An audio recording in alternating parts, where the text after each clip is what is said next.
Hey guys, Tanner here and welcome back to the channel. Today we're doing a review of the 2020 MacBook Pro 16-inch variation. So to give you guys a quick summary, if you guys are in a rush, you just want to know the summary of it. Really, it's made for content creators and content consumers. So specifically ones that like to travel, that might not just be plugging their regular MacBook Pro that's 13 inches or something into a dock and getting a really nice display that's bigger than 13 inches. So basically the processing power is more than enough to handle any sort of work on Lightroom, Premiere Pro, anything like that. The problem is that it is really expensive, obviously. So if you are a student or somebody who's, most of us who are concerned about their budget, you're probably going to be able to get this very similar performance, of course, like a Windows variation laptop. So that being said, that's pretty much the summary of it here. Let me just go back to the script. Starting to rant. So yeah, I mean, it'll handle pretty much everything except for one major thing that I'll talk about a little bit more later in the video. I would consider buying these if I was in the market for a laptop that I could take with me, like travel. If I didn't have an external monitor to just plug it into, if I really wanted to do photo or video editing while I was traveling, and the 13-inch screen on the 13-inch MacBook Pro wasn't enough for me. I just had a little bit extra space in my luggage, and I wanted the 16-inch screen. I would consider buying something like this. So the question is not really, is this a good laptop? Because obviously it's a good laptop, right? The question is this a good laptop for you? What do you need your laptop to do, right? If you're not considering doing any professional photo or video editing, and you really are just gonna need it for the basic tasks, like browsing the web, watching Netflix, things like that, maybe doing some homework or whatever, then I would consider you look at the MacBook Air if you love Mac. It's gonna be quite a bit cheaper, and it's gonna do all that for you perfectly fine.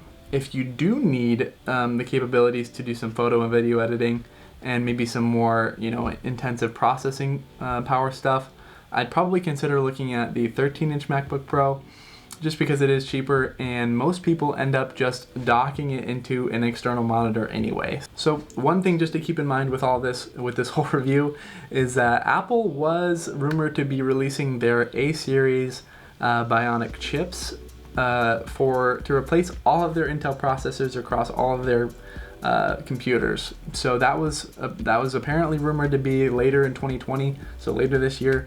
But with everything going on, who knows, right? So just keep that in mind. You might want to consider waiting if you don't urgently need a laptop.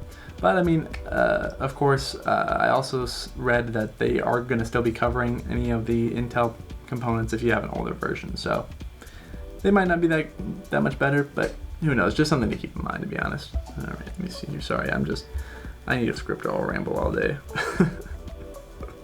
So now that we've established that this monitor is great for people who want high performance along with a larger screen, we can get into talking about the components. So first we'll talk about the keyboard. So being a native Windows user, I'm not really too familiar with the butterfly keys that used to be in a lot of the Macs not too long ago.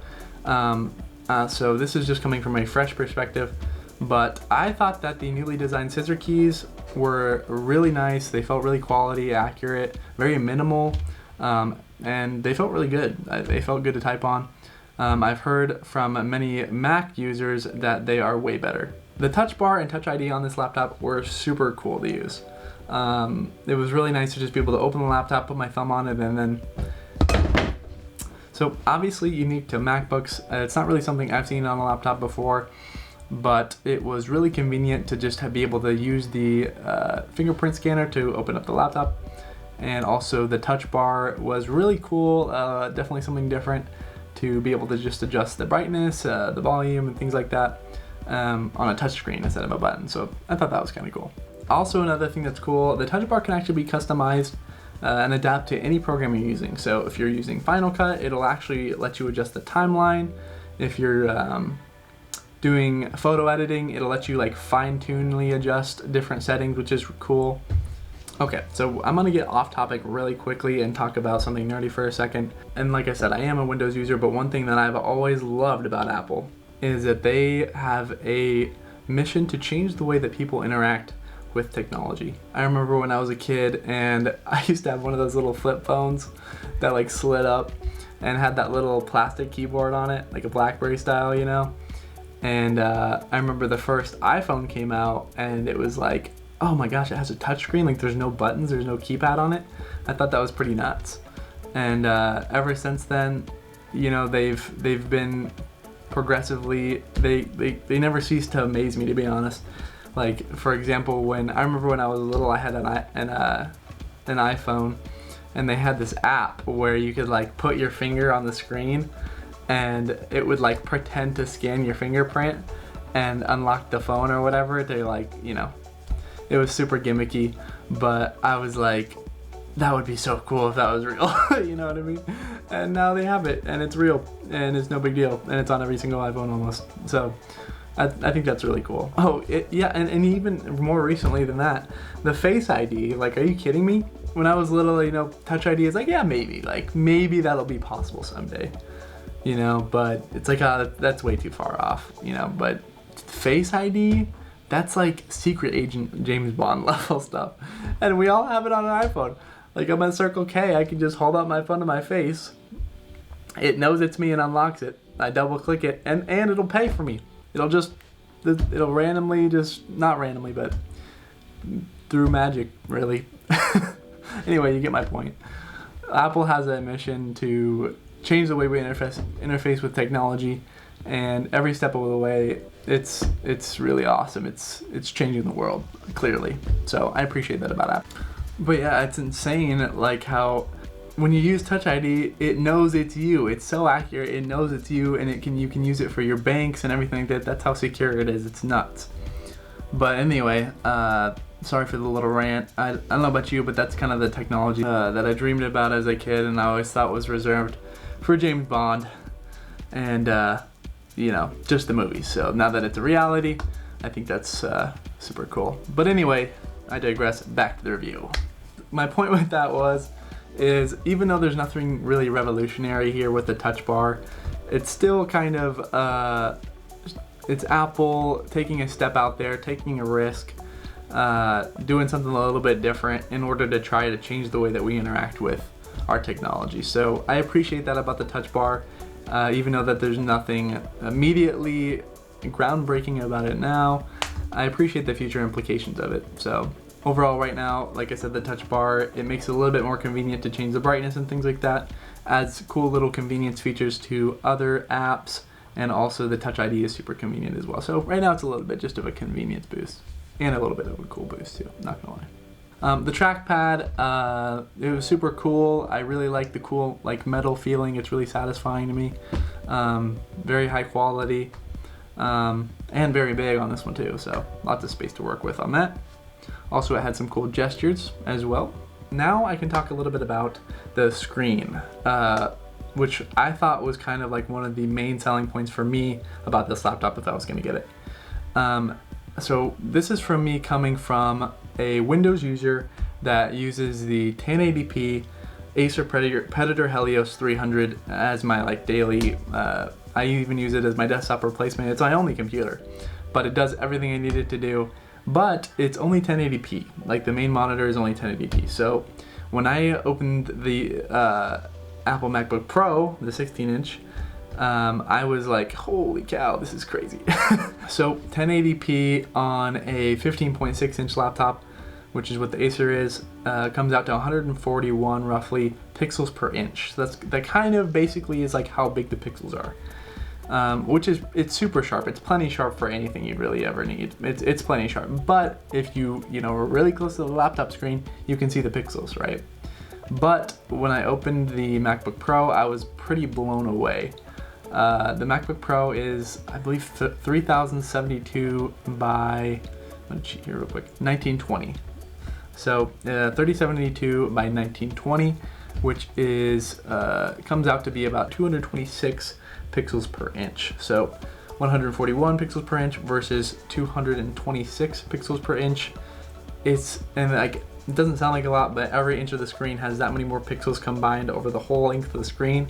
It's a ton more pixels, so many more pixels. So it's no wonder that I was blown away when I opened it. It is insanely sharp. Everything from videos to just like desktop screens. I can see why it would be so useful for somebody who edits videos and pictures. I do photo and video editing as well, and I use an external monitor that's 2K. It's not even 4K, but it's really, really cool. So it also has 500 nits of brightness, which is plenty bright for almost any scenario you're going to be in.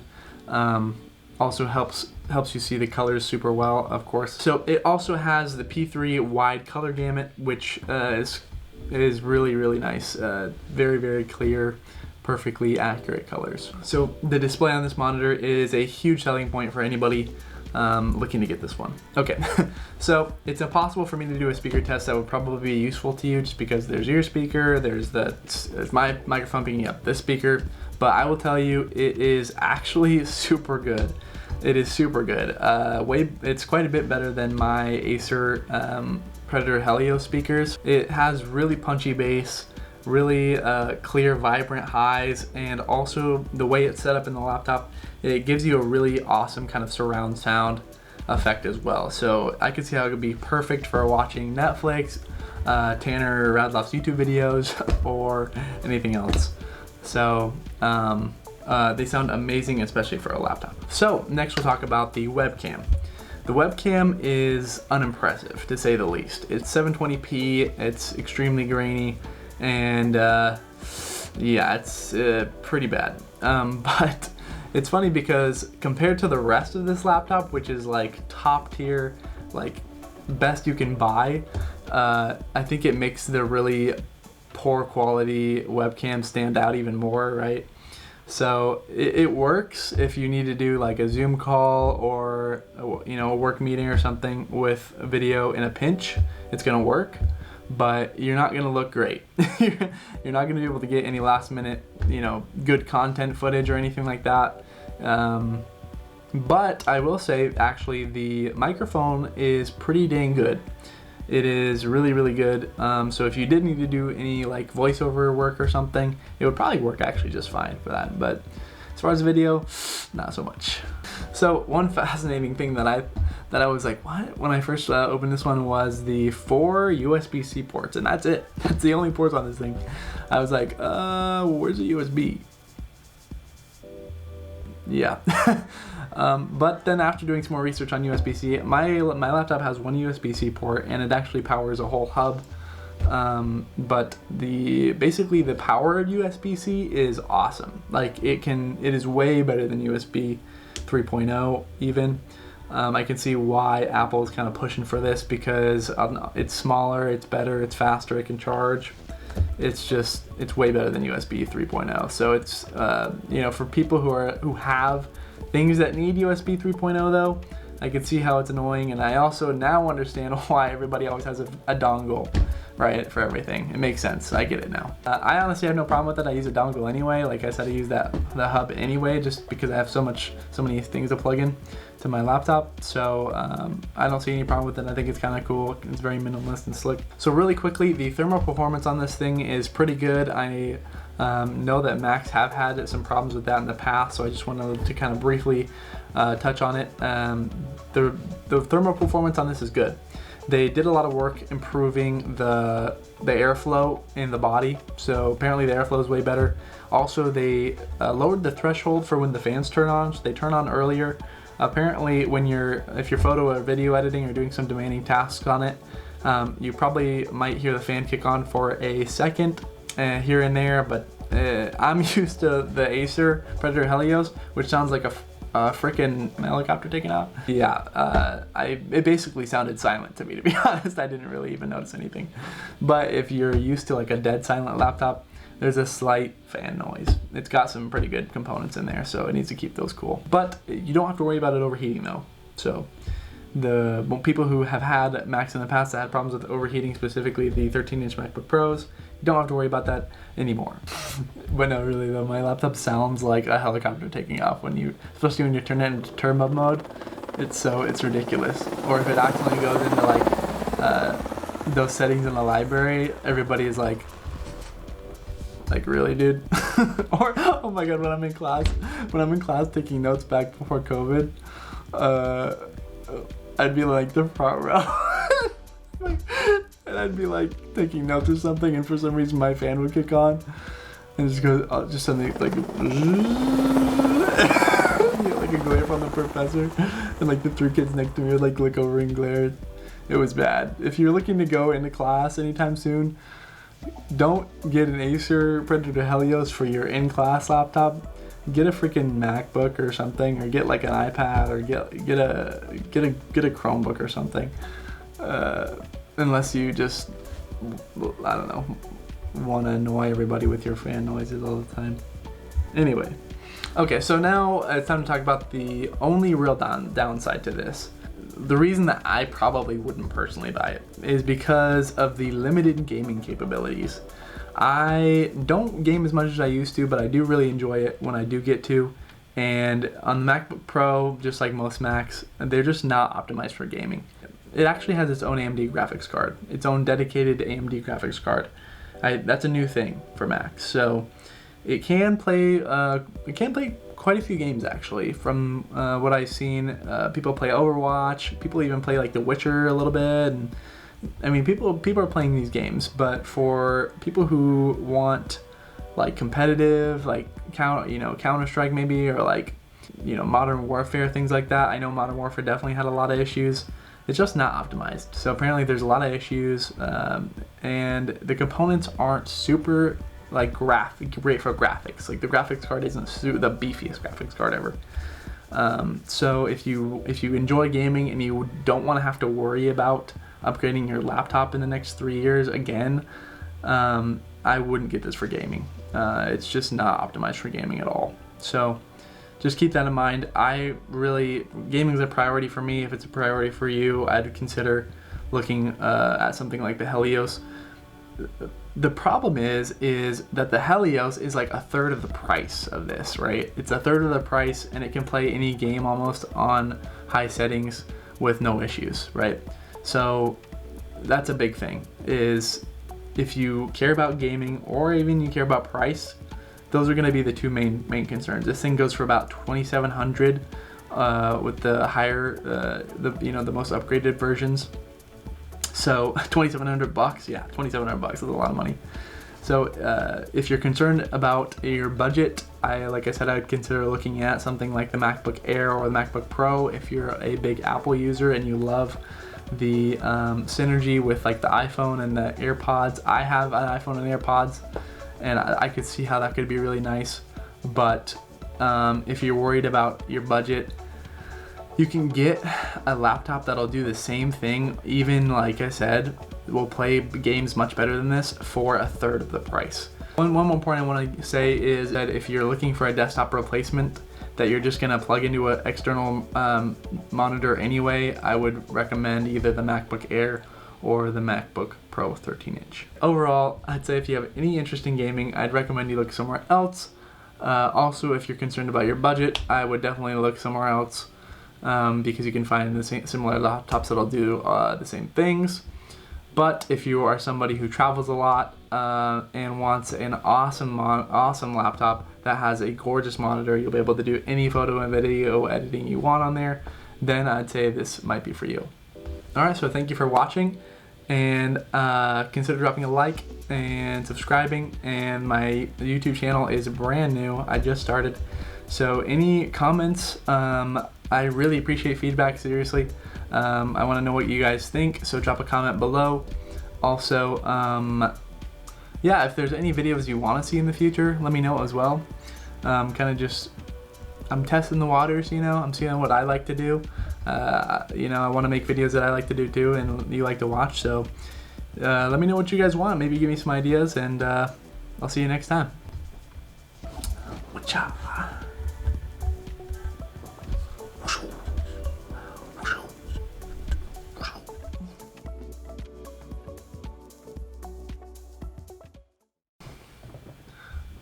Dude, look at this lens. Isn't this lens? I just got this lens. Isn't it nice? Check that out. You see that? Look at that. It's freaking clean, isn't it? So nice.